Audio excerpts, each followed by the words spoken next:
اعوذ باللہ من الشیطان الرجیم بسم اللہ الرحمن الرحیم۔ اب ہمارے پاس ہے ٹاپک عمرہ قضا۔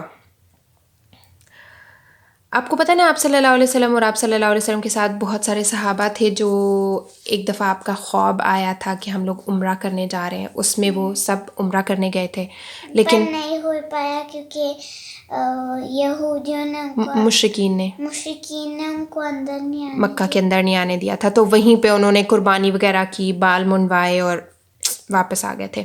صلح حدیبیہ ہو گئی تھی نا اس موقع کے اوپر۔ تو کیا ہوا کہ اب آپ صلی اللہ علیہ وسلم نے ذی قعدہ کا چاند دیکھنے کے بعد، نظر آنے کے بعد، یعنی ذی قعدہ کا منتھ سٹارٹ ہوا تو آپ صلی اللہ علیہ وسلم نے عمرہ قضا کا جو کرنا تھا، یعنی کیونکہ وہ عمرہ کر نہیں سکے تھے۔ قضا کیا ہوتی ہے؟ جیسے ہماری نماز قضا ہو جاتی ہے، پھر ہم اس کو آفٹر اس کے ٹائم کے ختم ہونے کے بعد ہم پڑھتے ہیں نا، تو اسی طرح یہ عمرہ بھی اس ٹائم اصل میں ہو نہیں سکا تھا۔ اس کی نیت بھی کی تھی، اس نیت کے ارادے کے ساتھ گئے بھی تھے، بٹ آدھے راستے سے واپس آ گئے تھے، تو اس عمرے کی فلفلمنٹ انہوں نے کرنی تھی اب۔ تو آپ صلی اللہ علیہ وسلم جو حدیبیہ کے موقع پہ جتنے صحابی تھے ان سب کو آپ صلی اللہ علیہ وسلم نے کہا کہ آپ لوگوں نے مسٹ اس عمرے میں شامل ہونا ہے، اور اس کے علاوہ بھی کچھ اور لوگ تھے جو عمرے میں شامل ہوئے، عورتیں اور بچے بھی تھے اس قافلے میں، ٹھیک ہے، ساتھ۔ لیکن کچھ ایسے لوگ تھے جو صلح حدیبیہ کے بعد شہید ہو گئے، وہ لوگ شامل نہیں ہو سکے اس عمرے میں، ٹھیک ہے۔ تو پھر اس قافلے کو تیار کیا گیا اینڈ ان لوگوں نے کوچ کی، مدینہ چھوڑا اور مکہ کے راستے کی طرف چل پڑے۔ اب یہ آلموسٹ 2000 پیپل تھے، 2000 لوگ تھے جنہوں نے کہ عمرے کی تیاری کری، اور عورتیں اور بچے اس کے علاوہ تھے، ٹھیک ہے۔ تو اس کا مطلب ہے ٹوٹل نمبر زیادہ ہوا۔ یہ لوگ گئے، اچھا، اور آپ صلی اللہ علیہ وسلم نے اپنے پیچھے ابو رحم غفاری رضی اللہ عنہ کو مدینہ کی جانشینی سونپی، یعنی اپنے پیچھے کسی نہ کسی ایک بندے کو چھوڑ کے جانا ہوتا ہے نا کہ جو مدینہ کا کنٹرول اس ٹائم میں سنبھالے۔ آلموسٹ 60 اونٹ تھے، ٹھیک ہے، کیونکہ جو جانور تھے وہ تو ظاہر ہے ان کے ساتھ جانے ہی تھے، کیونکہ انہوں نے وہاں جا کر قربانی کرنی تھی۔ عمرے میں قربانی جو ہے ایک امپورٹنٹ پارٹ ہوتا ہے اس کا۔ تو 60 اونٹ تھے جو کہ ناجیہ ابن حندب اسلمی رضی اللہ عنہ کو سونپے گئے کہ آپ نے ان کو لے کر چلنا ہے، ٹھیک ہے۔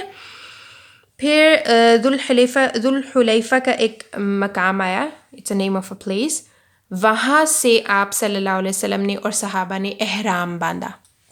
اس کا کیا مطلب ہوتا ہے کہ یعنی آپ جب اس پلیس، ایک پلیس ہوتی ہے، یعنی آپ مدینہ سے مکہ جا رہے تھے، آپ صلی اللہ علیہ وسلم اور آپ کے ساتھ جو صحابہ تھے، ذوالحلیفہ کا مقام بیچ میں آیا، وہاں آپ نے نیت کرنی تھی، ٹھیک ہے۔ نیت بولنی بھی ہوتی ہے، ادا کرنی ہوتی ہے زبان سے، اور عمرے کے لیے پھر کہ ہم جو ہے یہاں سے اپنا پراپر سفر شروع کر رہے ہیں جو عمرے کا ہے، ٹھیک ہے۔ تو پھر اس احرام باندھنے کے بعد لبیک کہتے ہوتے ہیں، لبیک اللہم لبیک، لبیک لا شریک لک لبیک، ان الحمد والنعمت لک والملک لا شریک لک۔ آپ نے سنی ہوئی ہے نا یہ، ہے نا؟ ہاں ایگزیکٹلی۔ تو یہ جو ہے نا یہ پڑھتے ہوتے ہیں لبیک، کہ اللہ تعالیٰ کو ہم کہتے ہیں کہ ہم اللہ تعالیٰ آ گئے ہیں، ہم حاضر ہیں، ٹھیک ہے۔ اس طرح کی ورڈنگز ہیں اس میں، اور اللہ تعالیٰ کا کوئی شریک نہیں ہے۔ اور پھر یہ لبیک کی صدائیں بھی آپ صلی اللہ علیہ وسلم بھی اونچا اونچا بول رہے تھے، آپ کے ساتھ صحابہ کرام رضی اللہ عنہم بھی اونچا اونچا جو لبیک ہے یہ ادا کر رہے تھے۔ اب کیا ہوا کہ مسلمان جب آپ عمرے کے لیے جاتے ہو پھر آپ بہت زیادہ ہتھیار اپنے ساتھ نہیں لے کے جا سکتے، لیکن ظاہر ہے مسلمان اگر ہتھیار بالکل ہی نہ لے کے جاتے اور قریش ان کے اوپر حملہ کر دیتے، حالانکہ انہوں نے عہد کیا ہوا تھا، لیکن ایک خدشہ تو تھا کہ وہ عہد توڑ بھی سکتے، ان سے تو کسی چیز کی کوئی بعید نہیں ہے۔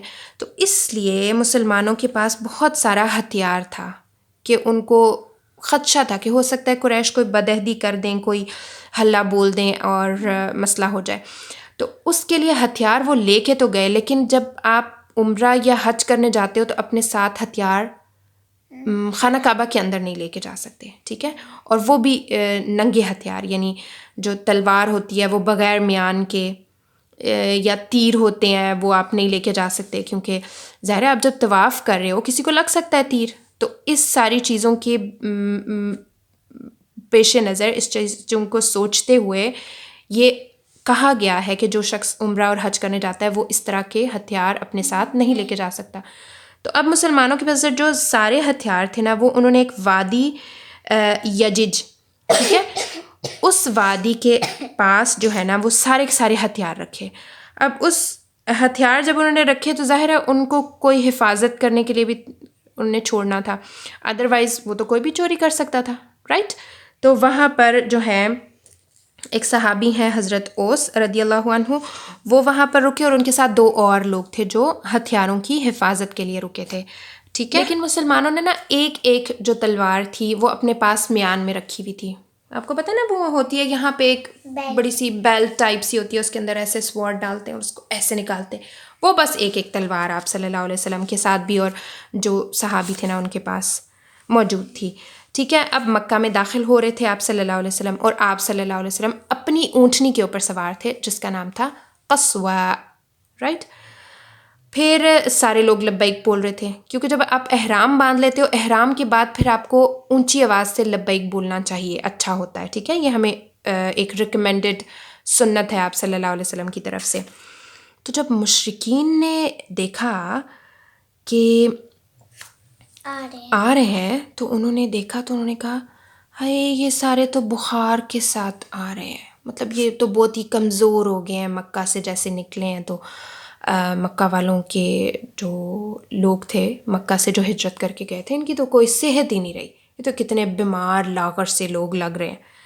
تو جب یہ باتیں آپ صلی اللہ علیہ وسلم نے سنی نا تو آپ نے صحابہ کو حکم دیا کہ جو پہلے طواف میں نا 7 راؤنڈز لینے ہوتے ہیں، آپ نے جو پہلے 3 چکر آپ لیں گے نا وہ 3 چکر آپ نے اپنے کندھوں کو ایسے ایسے موو کرتے ہوئے لینے ہیں، اس کو بولتے ہیں رمل، ٹھیک ہے، دس از دا نیم آف دس ایکٹ۔ تو رمل کرتے ہوئے پہلے 3 چکر طواف کے کرنے ہیں، اور یہ اس لیے تھا کہ مشرکین دیکھیں کہ یہ کمزور نہیں ہے، یہ طاقتور لوگ ہیں۔ تو جب مشرکین اور دوسری بات یہ کہ آپ صلی اللہ علیہ وسلم نے مسلمان جو صحابہ تھے نا ان کو اطباع کا حکم دیا، ٹھیک ہے، اور وہ کیا ہوتا ہے کہ آپ کا رائٹ کندھا آپ نے ننگا رکھنا ہوتا ہے، کیونکہ احرام کی 2 چادریں ہوتی ہیں نا، اور جو بایاں ہوتا ہے نا کندھا اس کو آپ نے لیفٹ والے کو کور کرنا ہوتا ہے، اور دائیں کے نیچے سے آپ نے چادر نکالنی ہوتی ہے، یہ والا جو کندھا ہوتا ہے نا وہ آپ کا ننگا ہوتا ہے، ٹھیک ہے۔ لیکن نماز پڑھتے ہوئے دونوں کندھوں کو ڈھانپنا اچھا ہوتا ہے مردوں کے لیے بھی، وہ بغیر کندھے ڈھانپے ان کے لیے نماز پڑھنا اچھی بات نہیں ہوتی، تو نماز پڑھتے وہ ان کو ایسا کرنا چاہیے، لیکن جو جب احرام ہوتا ہے نا تب ان کو کندھا اپنا نیکڈ کرنا ہوتا ہے، تو اس چیز کے لیے آپ صلی اللہ علیہ وسلم نے ان کو حکم دیا۔ اور پھر یہ لوگ سارے جب مکہ کے اندر داخل ہو رہے تھے خانہ کعبہ کے اندر، اور آپ صلی اللہ علیہ وسلم لبیک کہہ رہے تھے، تو آپ جب خانہ کعبہ کے اندر گئے تو آپ نے چھڑی کے ساتھ حجر اسود، اٹس اے بلیک سٹون جس کا نام ہے حجر اسود، حجر بولتے ہیں پتھر کو عربی میں، اسود ہوتا ہے بلیک، تو بلیک سٹون کو کہا جاتا ہے عربی میں حجر اسود، یہ کہا جاتا ہے جنت کا ایک پتھر ہے، اور اس کو آپ صلی اللہ علیہ وسلم نے چوما بھی ہے، طواف کرتے ہوئے چوما بھی ہے، اس کو چھڑی سے بھی ٹچ کر کے تو اپنا طواف جاری کیا ہے، اور ہاتھ سے بھی اشارہ کیا ہے، ٹھیک ہے۔ تو لیکن اس بار میں اسپیسیفکلی یہاں پر آتا ہے کہ چھڑی کے ساتھ آپ صلی اللہ علیہ وسلم نے اس کو حجر اسود کو کیا ٹچ، اور اس کے بعد جو ہے نا چوما، ٹھیک ہے۔ اور طواف میں نا جو ایک صحابی تھے حضرت عبداللہ ابن رواحہ، وہ آپ صلی اللہ علیہ وسلم کے آگے آگے چل رہے تھے، اور وہ جو ہے نا ایک شعر بول رہے تھے، ٹھیک ہے، شاعری بول رہے تھے، لیکن وہ عربی میں تھی، اس کی ٹرانسلیشن میں آپ کو بتاتی ہوں کہ کفار کے پوتو ان کا راستہ چھوڑ دو، یعنی نبی صلی اللہ علیہ وسلم کا راستہ چھوڑ دو، ان کا راستہ چھوڑ دو کہ ساری بھلائی ان کے پیغمبر ہونے میں ہے، ٹھیک ہے، کیونکہ یہ اللہ تعالیٰ کے میسنجر ہے نا، اللہ تعالیٰ کا پیغام لے کر آیا ہے. اور رحمان نے اپنی تنزیل اتاری ہے، مطلب قرآن مجید کو نازل کیا ہے، اور وہ صحیح، اور اس کی تلاوت جو ہے وہ آپ صلی اللہ علیہ وسلم کے اوپر کی جاتی ہے، کیونکہ جبریل علیہ السلام جب آتے تھے نا تو آپ صلی اللہ علیہ وسلم کو سناتے تھے قرآن، ٹھیک ہے، اور آپ صلی اللہ علیہ وسلم سنتے تھے اور آپ کو حفظ ہو جاتا تھا ایک بار میں، اور یہ اللہ تعالیٰ کی طرف سے آپ کو ایک عنایت تھی. ٹھیک ہے، پھر کیا کہ اوکے، اے پروردگار میں ان کی بات پر ایمان رکھتا ہوں اور اسی کو قبول کرنے کو ہی میں حق جانتا ہوں کہ بہترین وہ ہے کون جو اللہ کے راستے پہ چلتا ہے. ٹھیک ہے، اور آج ہم تم لوگوں کو اس تنزیل سے ایسی مار ماریں گے کہ تمہاری کھوپڑی اپنی جگہ سے چٹک جائے گی، یعنی تمہاری جو مائنڈ ہے نا سر وہ ہل جائے گا. ٹھیک ہے، اور دوست کو دوست سے بے خبر کر دے گی. اب آپ دیکھیں وہ لوگ وہاں جنگ کرنے تو نہیں گئے تھے، کیونکہ آپ کو پتہ ہے نا سارے ہتھیار انہوں نے یاجج کی جگہ کے اوپر، ایک جگہ کے اوپر سارے ہتھیار رکھے، تو پھر وہ ایک ایک تلوار ان کے پاس تھی اور وہ اس سب کے ساتھ مکہ گئے تھے. ٹھیک ہے نا، تو وہ یہ بات کیوں کہہ رہے ہیں کہ ہم تم لوگوں کی جو ہے وہ کھوپڑی جگہ سے ہٹ جائے گی؟ کیونکہ باتیں جو ہوتی ہیں نا وہ اپنی جگہ اثر رکھتی ہیں. اب آپ دیکھیں، میں آپ کو اس کی مثال دیتی ہوں کہ کسی کو جب مار پڑتی ہے، تھپڑ پڑتا ہے یا کوئی ڈنڈے سے مارتا ہے یا کسی بھی چیز سے مارتا ہے، انسان کو چوٹ لگتی ہے، درد ہوتا ہے نا. لیکن آپ کو دیکھیں جب ماما ڈانٹتی ہیں تو کیا ہوتا ہے، آپ رونا شروع کر دیتی ہیں نا. اب میں نے تو نہیں مارا ہوتا آپ کو، لیکن لفظ چونکہ اپنی جگہ ایک تاثیر رکھتے ہیں جب ڈانٹ پڑتی ہے. پھر آپ دیکھیں جب پیار سے کوئی بندہ بات کرتا ہے تب بالکل ایموشنز ڈفرینٹ ہو جاتے ہیں، اچھا لگتا ہے سارا، ہے نا. پھر جب کوئی ناراض ہوتا ہے تو پھر ہم بھی اپسیٹ ہو جاتے ہیں، ہوتا ہے نا ایسا، کیونکہ یہ سب چیزیں جو ہیں یہ افیکٹ کرتی ہیں انسان کے اوپر. اب جب یہ شاعری عبداللہ ابن رواحہ کی حضرت عمر ابن الخطاب نے سنی تو انہوں نے کہا کہ دیکھو آپ حرم میں ہو اور آپ اس طرح کی شاعری کر رہے ہو، کیونکہ وہ اگلے شخصوں کو اکسا رہی ہے نا، یعنی ان کو بری لگ رہی ہے، اور ہم تو یہاں جنگ کرنے نہیں آئے. تو اس مقصد سے انہوں نے کہا، تو آپ صلی اللہ علیہ وسلم نے کہا کہ اے عمر انہیں رہنے دو، یہ جو باتیں کہہ رہے ہیں اور یہ جو شاعری کہہ رہے ہیں یہ مکہ والوں کے اوپر تیر سے بھی زیادہ اثر رکھتے ہیں. آپ کو پتہ ہے کیوں؟ کیونکہ مکہ والے جو تھے نا وہ زبان دان لوگ تھے، ان کی شاعری اور ان کو اپنی زبان کے اوپر، اپنی زبان کی جو مہارتیں ان کے پاس تھی اس کے اوپر ان کو بڑا ناز تھا. انہوں نے کہا تھا کہ ہم سے آگے تو کوئی ہے ہی نہیں. پھر اللہ تعالیٰ نے کہا ٹھہر جاؤ، ہے. پھر اللہ تعالیٰ نے نازل کیا نا جب قرآن، تو وہ قرآن پڑھیں تو وہ حیران ہو جائے، پریشان ہو جائے کہ یہ کلام اتنا زبردست کلام، کیونکہ وہ زبان کو سمجھنے کی پیک کے اوپر تھے. پھر جب انہوں نے اللہ کا کلام سنا تو وہ ہر بندہ، چاہے وہ مشرک تھا اور چاہے وہ ایمان لے آیا، دونوں گروپس اس بات کے اوپر بالکل متفق تھے کہ یہ قرآن جو ہے نا بہت طاقتور کلام ہے، اور مطلب اس جیسا کلام وہ نہیں لکھ سکے، کیونکہ اللہ تعالیٰ نے ان کو چیلنج بھی کیا کہ ٹھیک ہے اگر تمہیں لگتا ہے کہ یہ محمد صلی اللہ علیہ وسلم کا اپنا کلام ہے تو تم بھی اس جیسا لکھ کے لے آؤ. چیلنج ہے، کھلا چیلنج ہے. پر کسی نے کوشش بھی نہیں کی. ڈو یو نو دس؟ کیوں؟ کیونکہ ان کو پتا تھا وہ یہ کام نہیں کر سکتے، اس کلام کا مقابلہ نہیں کر سکتے وہ لوگ. پر ایک پین لیتے اور اس کو ایک پیپر کے اوپر لکھتے نہیں ہوتا؟ نہیں ہوتا بیٹا. جب آپ زبان اور لٹریچر میں جاتے ہو نا تو پھر آپ کو بہت ساری چیزیں دیکھنی پڑتی ہیں. ہمیں ان چیزوں کی سمجھ نہیں ہے کیونکہ یہ ہماری زبان نہیں ہے نا. تو وہ لوگوں کی زبان بھی تھی اور وہ اس کی تمام چیزوں کو سمجھتے کرتے بھی تھے. اچھا، بہرحال آپ صلی اللہ علیہ وسلم نے کہا کہ یہ تیر سے بھی زیادہ جو ہیں تیز ہیں، یعنی آپ ایک شخص کو تیر سے مارتے ہو اس سے زیادہ اثر ان کی شاعری کا ہو رہا تھا مشرکین کے اوپر. پھر مشرکین نے جب مسلمانوں کو دیکھا کہ وہ عمل کر رہے ہیں تو اس وقت انہوں نے کہا کہ یہ تو پہلے سے بھی زیادہ طاقتور ہو گیا، ہم تو سمجھ رہے تھے یہ کمزور ہے، لیکن یہ لوگ تو بڑے ٹھیک ٹھاک ہیں. اچھا، اس کے بعد پھر آپ صلی اللہ علیہ وسلم نے طواف کر رہے تھے نا ابھی، تو طواف کے بعد پھر سعی کی. سعی کرنے کے بعد انہوں نے مروہ کے پاس جو ہے نا، صفا مروہ دو پہاڑیوں کے نام ہے، آپ کو یاد ہے نا؟ صفا نام میں نے کہیں سنا ہوا ہے. ہاں نہیں صفا میں نے جو آپ نے کہا صفا نام کہیں سنا ہوا ہے. آپ کی کزن کا نام ہے. نہیں، صفا مروا 2 پہاڑیوں کے نام ہے. اس کا واقعہ آپ کو یاد ہے؟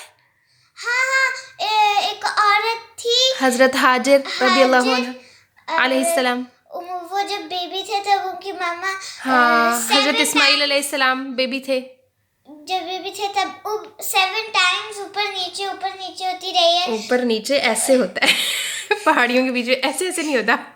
All right what ever it is کہ انہوں نے 7 چکر پورے کیے تھے پانی کی تلاش میں اپنے بیٹے کے لیے. تو پھر جو ہے نا یہ جو صحیح ہے یہ اسی سنت کی آگے سے کنٹینیوشن ہے. پھر صحیح ہوئی. صحیح کے بعد قربانی ہوئی مروا کے پاس. انہوں نے سب نے قربانی کی جو سارے صحابہ گئے تھے اور آپ صلی اللہ علیہ وسلم. اس کے بعد انہوں نے سر منڈوائے. آپ کو پتہ ہے یہ سارے عمرے کے جو ہے وہ پارٹس ہیں کہ پہ طواف کرنا ہوتا ہے. طواف کے بعد صحیح ہوتی ہے. پھر صحیح کے بعد جو ہے ان کو قربانی کرنی ہوتی ہے اور اس کے بعد ہوتا سر منڈوانے ہوتے ہیں. پتہ ہے بالکل ٹنٹ کرانی ہوتی ہے اور چھوٹے چھوٹے بھی کرا سکتے ہیں تھوڑے وہ بھی آپ کی اپنی چوائس ہوتی ہے. میں نے تو نہیں کرانی. عورتیں کرواتی ہیں لیکن عورتیں جو ہے نا ذرا سی ٹرمنگ کرتی ہیں, بہت زیادہ نہیں کاٹتی. نہیں کرنی. اگر ہم جائیں گے تو میں ان کو کہوں گی مجھے لمبے بال اچھے لگتے. کس کو کہو گی؟ جو ٹنٹ کرنے والا ہوگا میں کہوں گی ٹنٹ کرنے والے ٹنٹ کرنے والے کا مسئلہ ہی نہیں ہے, بات ہی اللہ تعالیٰ کی ہے. میں اللہ تعالیٰ سے کہوں گی میں نے ٹنٹ نہیں کرتی. میرے والوں کو جو ہاتھ لگاتا ہے مردوں کی ٹنٹ ہوتی ہے, عورتوں کی تھوڑی ٹنٹ ہوتی ہے. آپ بھی جو ہے نا عورتیں خالی ٹرمنگ کرتی ہیں, ذرا سی ٹرم, ناٹ ٹین. میں نے وہ بھی نہیں کرنی. Okay, we will see it. I'm not saying we will see it. تو نہیں کر سکتے. یہ ہو گیا سر منڈوائے گئے. پھر اس کے بعد جو ہے نا آپ کو پتہ نا وہ کچھ صحابہ کو وہاں پہ 3 صحابہ کو چھوڑ کے آئے تھے یاجج کے مقام پہ جو ہتھیار وغیرہ تھے ان کی حفاظت کرنے کے لیے. تو اب ان کی باری تھی عمرہ کرنے کی. تو اب یہ عمرہ جو لوگ کیا ہے ہتھیار ہماری حفاظت کرتے ہیں جب ہمیں ضرورت ہوتی ہے. ہم کیسے ہتھیار کی حفاظت کریں؟ کیونکہ خدا بیٹا وہ خالی میدان میں چھوڑ کے آتے تو پھر تو وہ کوئی بھی اٹھا کے لے کے جا سکتا تھا. اور ضرورت پڑتی تو پھر وہ لوگ جنگ کیسے کرتے. تو اس لیے بہرحال وہ جو 3 لوگ تھے ان کے لیے کچھ صحابہ یہاں سے گئے جب اپنا عمرہ کمپلیٹ کر چکے تھے کہ وہ لوگ آئیں اور وہ لوگ بھی اپنا عمرہ جو ہے وہ ادا کر لیں. اس کے بعد آپ صلی اللہ علیہ وسلم نے وہاں پر 3 دن کا قیام کیا. ٹھیک ہے, جو 3 days وہاں پر رہے نا, اسٹے کیا. تو اس کے بعد چوتھے دن جو مشرکین تھے وہ حضرت علی رضی اللہ عنہ کے پاس آئے. حضرت علی رضی اللہ عنہ کے پاس آئے اور انہیں کہا اسٹاپ خدے بی سیریس. تو انہیں کہا کہ دیکھو اپنے صاحب سے کہو کہ یہاں سے چلے جائیں, کیونکہ جو صلح حدیبیہ میں مدت لکھی ہوئی تھی وہ بس اتنی ہی تھی. تو اس لیے پھر آپ صلی اللہ علیہ وسلم وہاں سے چلے اور پھر صرف کا ایک مقام ہے, جگہ کا نام ہے, وہاں پر جا کر دوبارہ انہوں نے جو ہے وہ قیام کیا. یعنی جس طرح ہوتا ہے نا ایک پاز لینا ہوتا ہے, وہ پھر انہوں نے تھوڑا سا وہاں پر ریسٹ کیا. اب جب وہ لوگ مکہ کے مقام پر واپس جا رہے تھے نا, مکہ کی روانگی کا وقت ہوا, تو حضرت حمزہ کی جو بیٹی تھیں, حضرت حمزہ آپ کو پتہ نا آپ صلی اللہ علیہ وسلم کے چچا تھے جو شہید ہو گئے تھے غزوہ احد میں, آئی تھنک سو. اور ان کا ہے نا ان کا جگر, ہاں جگر دل اور وہ سب نکال کے تو اس کا ہار بنایا تھا ہند. وہ بعد میں پھر مسلم بھی ہو گئی تھی بہرحال. تو ان کی بیٹی حضرت حمزہ کی صاحبزادی جو ہیں کہتی ہیں کہ حضرت علی کے پاس آئیں اور ان سے کہتی ہیں کہ بھائی میں بھی جانا چاہتی ہوں, مطلب مکہ چھوڑنا چاہ رہی تھی نا. تو اس کے اوپر اب ظاہر ہے حضرت علی تھے, حضرت جعفر تھے اور حضرت زید تھے. ان کے بیچ میں جو ہے جھگڑا ہو گیا کہ کون اس کی کفالت کرے گا اس بچی کی. تو آپ صلی اللہ علیہ وسلم نے فیصلہ حضرت جعفر کے حق میں دیا. وائی؟ اس لیے کیونکہ حضرت جعفر اس بچی کے چچا لگتے تھے اور حضرت جعفر کی جو وائف تھیں وہ اس بچی کی خالہ لگتی تھی. ٹھیک ہے, 2 سسٹرز جیسے ہوتا ہے نا, 2 بھائیوں کی. خالہ تو ماما کی طرح ہوتی ہے نا. ہاں پھر اسی چیز کو مد نظر رکھتے ہوئے آپ صلی اللہ علیہ وسلم نے کہا کہ حضرت جعفر ہی حضرت حمزہ کی جو صاحبزادی ہیں ان کی کفالت کریں گے. اب یہ ہمارا عمرہ قضا فنش ہو گیا. یہاں پر اس کو کہتے ہیں عمرہ قضا، عمرہ قضیہ، عمرہ قصاص، عمرہ صلح. یہ تمام نام ہیں جو ہمیں ہسٹوریکلی ملتے ہیں کتابوں کے اندر اس عمرے کے لیے. آپ بہت زیادہ موو کر رہی ہیں نا. تو اور یہ عمرے کو عمرہ قضا اس لیے کہا جاتا ہے کہ صلح حدیبیہ سے بیفور جو گئے تھے نا عمرہ کرنے کے لیے تو وہ پورا نہیں کر پائے تھے اور وہ آدھے راستے سے واپس آ گئے تھے. انہوں نے قربانی وغیرہ کر کے بال منڈوا کے تو پھر واپس مدینہ آ گئے تھے. تو یہ اس کی ادا کی ہے. لڑکے جن کو بال کٹانے ہوتے ہیں. ہاں اب آپ دیکھیں نا کہ جیسے ہم نماز کی نیت کر لیتے ہیں. نماز خیر ہمیں تو پڑھنی ہوتی ہے نا، ٹائم ہو جائے تو پھر اس کے بعد وہ فرض ہو جاتی ہے انسان پہ. تو وہ جو ہے اسی طرح انہوں نے عمرے کی نیت کر لی تھی لیکن وہ نہیں ادا کر پائے تو پھر ان کے اوپر ایک قضا بنتی تھی کہ ان کو وہ ادا کرنا ہوگا. تو یہ ہمارا ہو گیا عمرہ قضا.